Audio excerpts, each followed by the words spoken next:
Crieff was the centre for Scotland's largest cattle markets, known as Trysts, during the 17th century, with buyers and sellers coming from all over Britain to take part in these important trading events, with over 30,000 beasts being bought and sold annually. Here on High Street is the Perthshire Tourist Board Information Centre, where the helpful local staff can advise on things to do and see, and even book accommodation. And you will also find a range of maps, leaflets and guides, all designed to maximise your enjoyment of the area.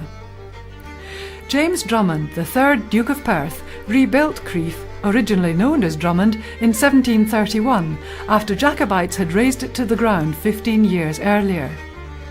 South of the town are the gardens at Drummond Castle, which were first laid out in the early 17th century and redesigned and terraced in the early 19th century. The gardens you see today were replanted in the 1950s after the war years' neglect, preserving features such as the ancient yew hedges and the copper beeches planted by Queen Victoria in 1842. The gardens are open to the public and featured in the film Rob Roy. The garden's centrepiece is the John Milne sundial, erected by the 2nd Earl of Perth in 1630. The castle was home to the Drummond family and is still in the family, and is part of the large landholding of the Grimsthorpe and Drummond Castle Trust.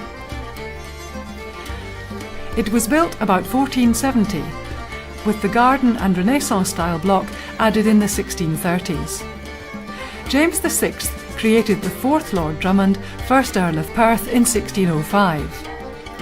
The estates were attainted in July 1746, as the 3rd Duke had fought with the Jacobites and died en route to France on board a ship after Culloden. His mother, however, was not dislodged from Drummond until a full 4 years later. However, on the 8th of March 1785, the estates were restored to Captain James Drummond. Then, in 1892, his descendant, Lord Aveland, was created Earl of Ancaster. Take a short detour to Mewthal, which was burnt by the retreating Highlanders after Sheriff Muir. The old parish kirk is similar to that of nearby Dunning, as both feature a 12th century Romanesque square tower. And indeed both villages suffered at the time despite being on the estates of Jacobite leaders.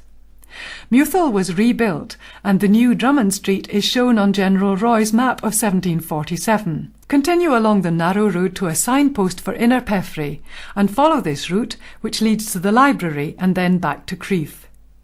David Drummond, the 3rd Lord Maderty and brother-in-law of the great Marquis of Montrose, founded the oldest free lending library in the country at Innerpeffray, containing an incredible collection of over 400 rare books in 1680.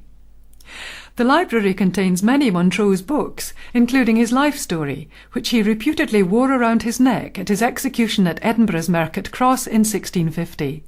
Also his Bible, with passages highlighted with notes in his hand.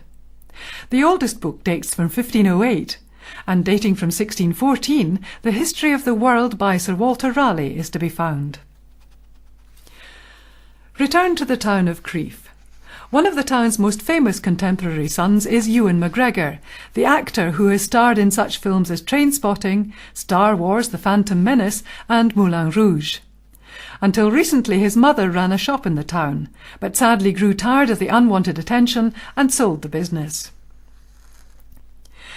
As you leave the town, after a short distance you'll see the signs for a new visitor attraction and the famous grouse experience situated up the Glenturret Road.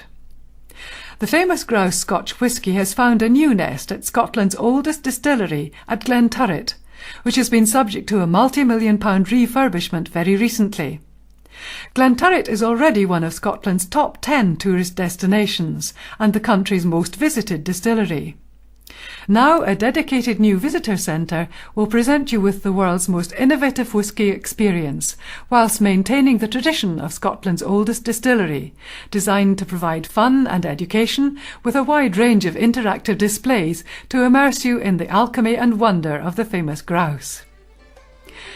Continue on along this road and fork off to Loch Turret.